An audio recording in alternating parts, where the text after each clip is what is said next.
এই খাওয়ান এখন ঘুষরে খাওয়াই যায় এখন যে কিনা দেখেন কেন দেখা হচ্ছে এই জন্যে এখনো সময় আছে যদি তওবা করে নাও ভবিষ্যতে কাফেরকে দেওয়া হবে না তোমরাই খাইবা তাহলে আল্লাহ রাসূল সাল্লাল্লাহু আলাইহি ওয়াসাল্লাম বলেন এমন একদিন আসবে এই হাদিস বুখারীতেও আছে আবু দাউদ শরীফেও আছে কিন্তু শব্দ বেশ কম বুখারী আর আবু দাউদের হাদিসের মধ্যে শব্দের কিছু বেশ কম কিন্তু হাদিস বুখারীতেও আছে আবু দাউদও আছে আল্লাহ রাসূল বলেন যে নদীর পানির স্রোতের সাথে খড়খুদা যেভাবে ভেসে যায় এইভাবে এমন এক যুগ আসবে যে মুসলমানের কোনো প্রভাব থাকবে না খড়খুদার মতো পানিতে ভেসে যাবে মুসলমানের কোনো প্রভাব থাকবে না ইহুদি খ্রিস্টান বেঈমানরা দস্তরখানে যেভাবে খাইতে বসে একজন আরেকজনকে দেখে ভাই তুমিও খেয়ে যাও দস্তরখান খানা আছে ইফতারের সময় রমজান মাসে ইফতারি বিষয়ে কেউ কাছে দেখে ডাকে ওই ভাই খেয়ে যাও ইফতারি খেয়ে যাও তো আল্লাহর রাসূল বলেন ইহুদি খ্রিস্টানরা একে অন্যকে ডাকবে মুসলমানকে খাওয়ার জন্য তখন সাহাবীরা জিজ্ঞাসা করেন ইয়া রাসূলুল্লাহ তখন কি মুসলমানের সংখ্যা কমে যাবে তখন কয় না বল কাসীর মুসলমানের সংখ্যা বেশি হবে তো এই অবস্থা কেন হবে আজকে আমরা সংখ্যায় কম কিন্তু মুসলমানের নাম শুনলে বেঈমান কাফিরদের অন্তরাত্মা কেঁপে উঠে রোম এবং পারস্য সম্রাট এরা মুসলমানের নাম শুনলে শরীরের মাঝে কাম শুরু হয় টয়লেটও যেমন লাগে ফেলেছি আমারে আর ওই সময় এত সংখ্যা মুসলমান থাকতেও তাদের এই অবস্থা কেন হবে আল্লাহ রাসূল বলেন দুইটা কারণ বুঝলি কি দুইটা কারণ একটা কারণ হলো ওই যুগের মুসলমানের ভিতরে দুনিয়ার মহব্বত এসে যাবে আখিরাতের মহব্বত অন্তর থেকে উঠে যাবে আমরা এখন প্রয়োজনে দুনিয়া লাগে আখিরাত ছেড়ে দিতে প্রস্তুত এখন ঠিক কিনা আর সাহাবীকে বলছে স্বাস্থ্য বানানোর সময় নাই কইতাম নি আর তোদের এখন শুধু দোয়া নিবে লেগাইছি করবা লেগে না কারণ আমি যে আপনাদের সামনে এসে ওয়াজ করবো আজকের থেকে কয়েক মাস আগে আমার নিজেরই ধারণা ছিল না আল্লাহ ঘুমাইছে না যখন ঠিক না আমি নিজেও এই আশা করতাম না যে আমি আবার গিয়ে রমজানের ঈদগাহের ওয়াজ হইব আমার এই ধারণা আমার নিজেরও ছিল না সুতরাং এখন আল্লাহ পাক আসার সুযোগ দিছে এখনো পরিপূর্ণ দেয় নাই লাইন ক্লিয়ারেন্স দেয় নাই আরো ফাইনাল চেক আপের পরে এরপরে একশো করব এখন আমি চেক আপের ভিত্তি আছি লম্বা ওয়াজ করার এখনো অনুমতি নেই তো যাই হোক এরপরে যখন আইসি দুই এক কথা কইতাম নি আসলে এখন তিনজন সাহাবী ছিল খুব সুন্দর এর মধ্যে তারা রাস্তাতে গেলে যুবক যুবতী লাইন ধরে দেখতো এত সুন্দর করে আল্লাহ বানাইছে এর মধ্যে একজনের নাম আব্দুল্লাহ ইবনে হুযায়ফা 70 জন সাথী সহ কাফেরের কাছে ধরা পড়ছে কাফের বাসা তারে দেখে আশ্চর্য হয়ে গেছে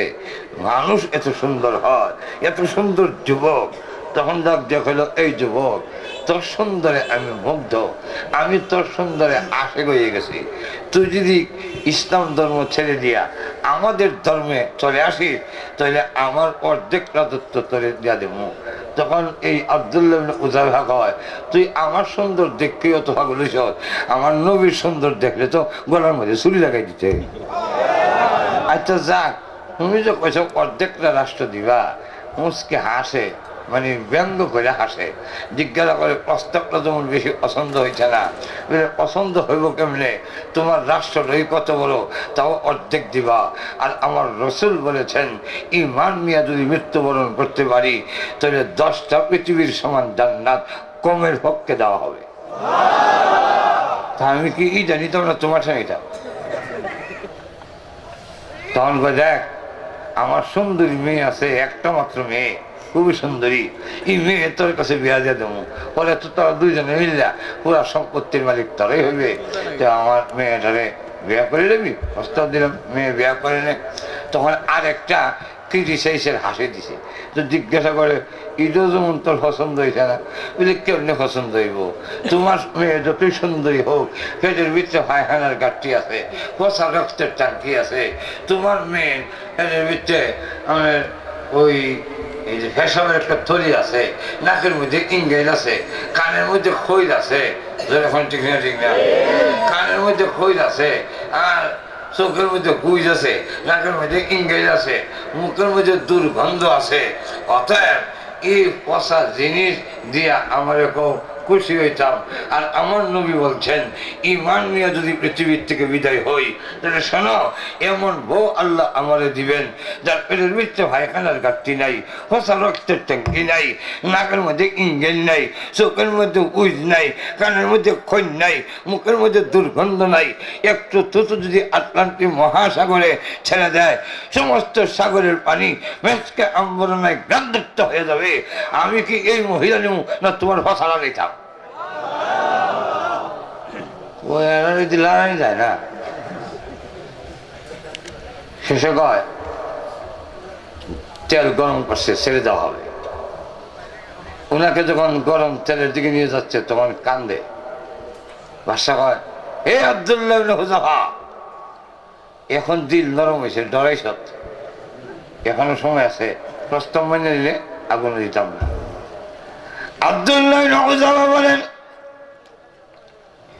রে কাফের, মরণের ভয়ে আমি কাঁদি নাই, কারণ তোমরা শরাবের পেয়ালাকে, মদের পেয়ালাকে যুদ্ধের ভালোবাসো, আমরা মুসলমানরা শাহাদতের পেয়ালাকে তার চাইতে কোটি গুণ ভালোবাসি।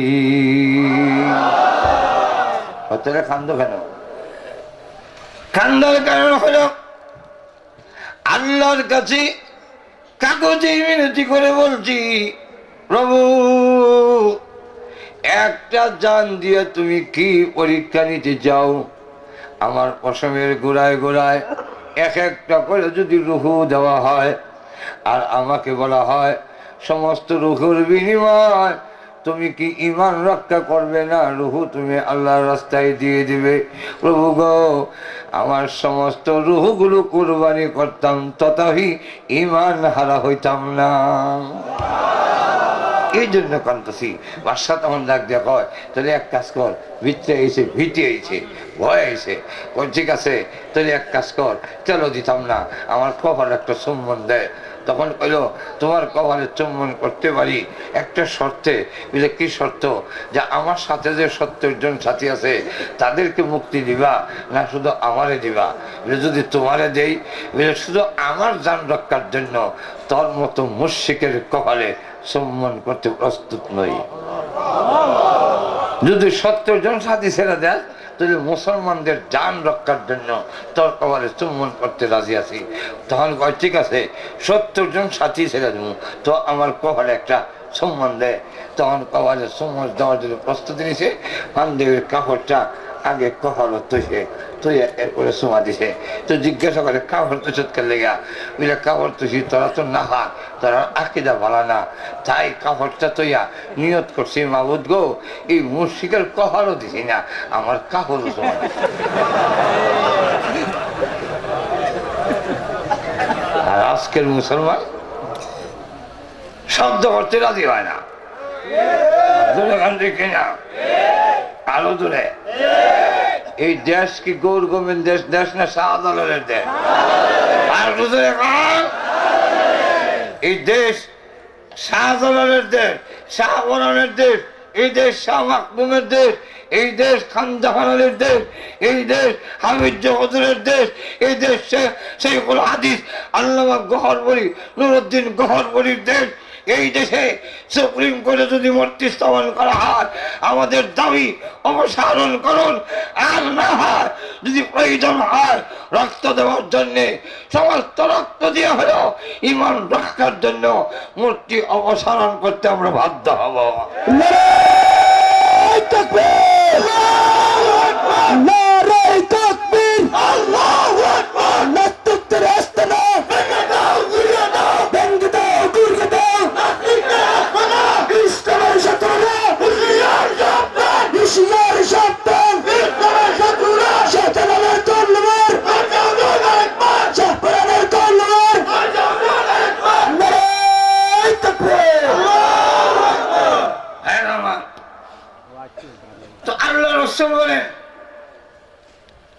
অধঃপতনের কারণ বুখারী এবং আবু দাউদের হাদিসের মধ্যে উল্লেখ করছে দুইটা।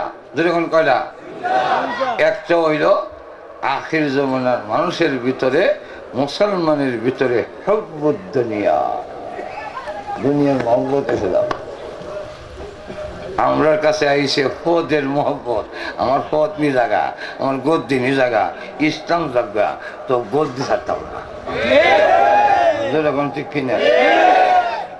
দুই নম্বর হইল আল্লাহ রসুল বলেন কারাহিয়াতুল মউত, মৃত্যুর ভয়ে এসে। আর মুসলমান প্রতিযোগিতা চলতো কে আগে শাহাদত বরণ করে। এখন ঠিক কিনা? বাবা আর ছেলে, রসুল বলছেন কে যাইবা যুদ্ধে শহীদিয়া জান্নাতে? বাপ দাঁড়াইছে, ছেলেও দাঁড়াইছে। বাপ কয় আমি যাবো, ছেলে কয় আমি যাবো। বাবার নাম আব্দুল্লাহ, ছেলের নাম জাবের। রসুল বলেন টিকেট দুইটা দেওয়ান দিচ্ছেন, একটা দেওয়ান দেব। দুইজনে পরামর্শ করে ঠিক করো কে যাইবা। আর আমরাও যদি হয় খেলা যাইবা, তবলিগের এক চিল্লার তস্কির করেন দাঁড়ান, তো ছেলে ভাববা আপনি যাই গিয়া, আমার তো ব্যবসা বাণিজ্য আছে, আপনি আমার যাই গিয়া।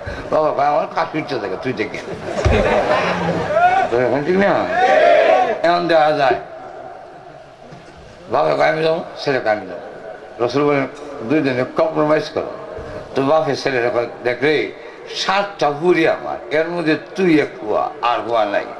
তোর লেগে যে কত মহব্বত রে বাবা, তুই থাক, আমার তোমার বয়স শেষের দিকে, আমি যাই গিয়া যত গিয়ে শহীদ দিয়ে গেল, তুই থাক। ছেলে কয় বাবা 7টা মেয়ে তো আপনার, দেখাশোনা করার দায়িত্ব আপনার, বুড়োই গেছেন জেহাদও মানায় না, আপনি তো এখানে আমি যাই গিয়া।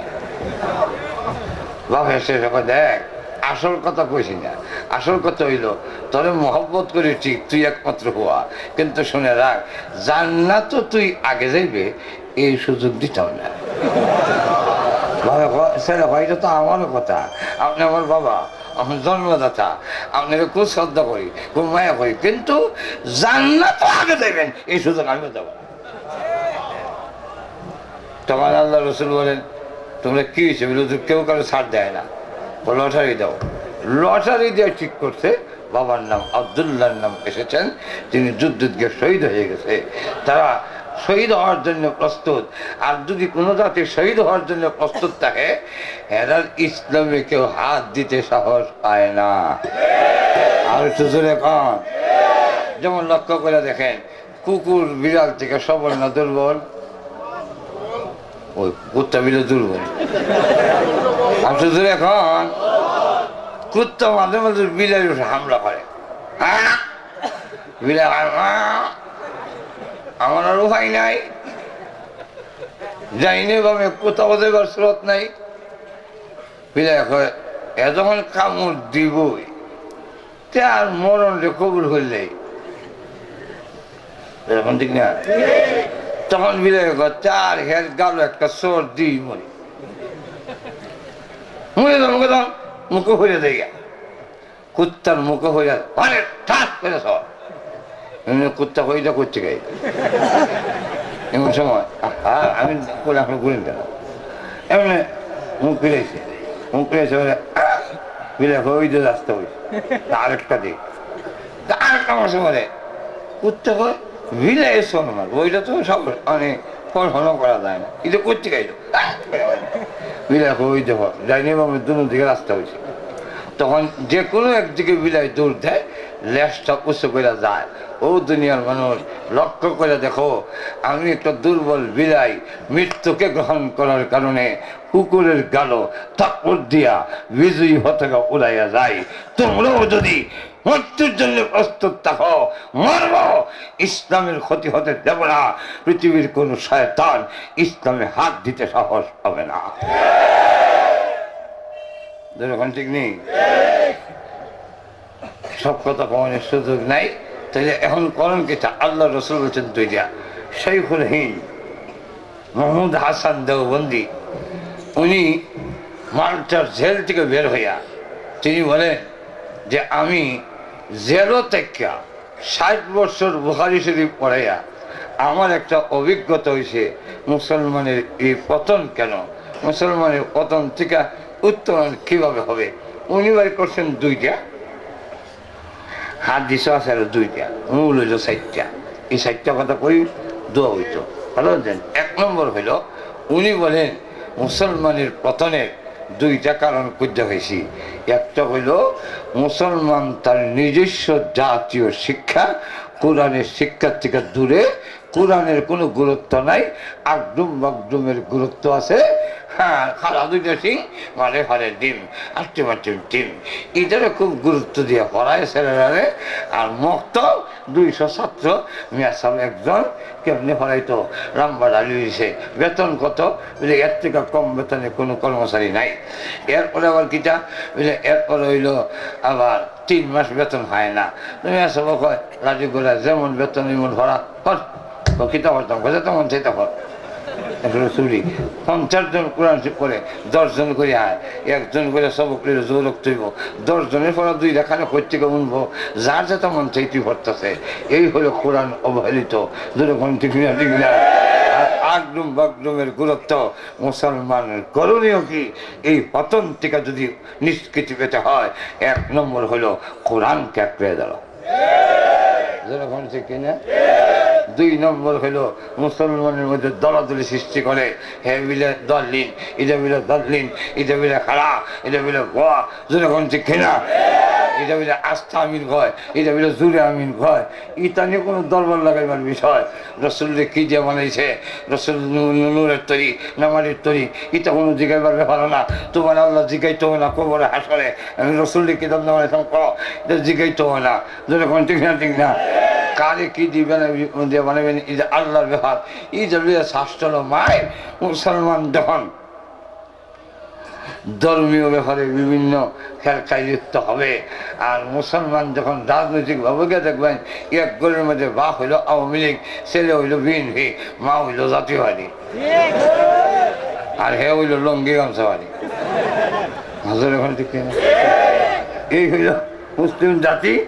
আজও যদি ছোটখাটো একটা লজ্জা আছে,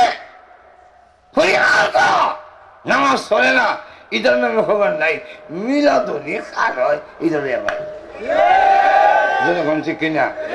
আলহামদুলিল্লাহ রাব্বিল আলামিন শুদ্ধ হয়েছে কিনা জানি না, ইটার নামে খবর নাই, দলিন জল্লিল রে ভাই। আচ্ছা তোর দল নিশ্চিত করবো না, দল নিশ্চিত করবে পরে আলহামদুলিল্লাহ, তুই যে ফিজা খাওয়ান দরকার, দলিন দলিন হরে আগে আলহামদুলিল্লাহ ফিল, যেরকম ঠিক কিনা। তো শাইখুল হিন্দ রাহিমাহুল্লাহ তিনি বলেন এই 2টা কারণ মুসলমানের পতন। একটা হলো তার কোরআন ছেড়ে দিছে, অবহেলা গুরুত্ব নাই, আর মুসলমানের মধ্যে ঐক্যবদ্ধতা নাই। আজই 92% মুসলমান ঐক্যবদ্ধ ঘোষণা দেয় যে মূর্তি অপসারণ করতে হবে। আমার বিশ্বাস 24 ঘন্টার ভিতরে মূর্তি অপসারিত হয়ে যাবে। তাহলে 2টা, আর আরো 2টা হইল মুসলমানের পতনের মৃত্যুর কোনো প্রস্তুতি নাই, মরণে ডরায়। কেন ডরায়? মৃত্যুর প্রস্তুতি নাই, যা করছি সব ইগানো, কবরে লেগে কিচ্ছু নাই, ঠিক না? যেটা মনে যারা সব করছে আখেরাতে, তার ভিতরে যারা যন্ত্রণা কতখানে যায় তহি বাড়ি, আর যারা করছে ইহনো এইগুলো যেতে চায় না, বুঝাইতে পারছি না বলো। আর আরেকটা হইল ইসলামী সংস্কৃতি বাদ দিয়া অপসংস্কৃতি মুসলমান লিপ্ত। আর কম এই 4 কারণ যদি এখনো ঠিক করা যায়, কোরআনকে ধরো, গুরুত্ব দাও, মুসলমান ছোটখাটো বিষয় বাদ দিয়ে পরিহার করে ঐক্যবদ্ধ হও। 3 নম্বর হইল যে মৃত্যুর জন্য প্রস্তুতি গ্রহণ করো। 4 নম্বর হলো ইসলামী সংস্কৃতিকে গ্রহণ করো, অপসংস্কৃতিকে প্রত্যাহার করো। তখন দেখবা আজও আবার মুসলমানের ইজ্জত ফিরে আসবে। আর জোরে গান। আল্লাহ আমাদের সকলের তৌফিক দাও, সকলের জোরে শুরু করেন আমিন। মিরাসরি হুজুর আসেনি কেন? হুজুরের দোয়া ترشد قل اللهم صل على سيدنا ربنا ظلمنا أنفسنا وإن لم تغفر لنا وترحمنا لنكونن من الخاسرين ربنا آتنا في الدنيا حسنة وفي الآخرة حسنة وقنا عذاب النار وادخلنا الجنة مع الأبرار برحمتك يا عزيز يا غفار يا حي يا قيوم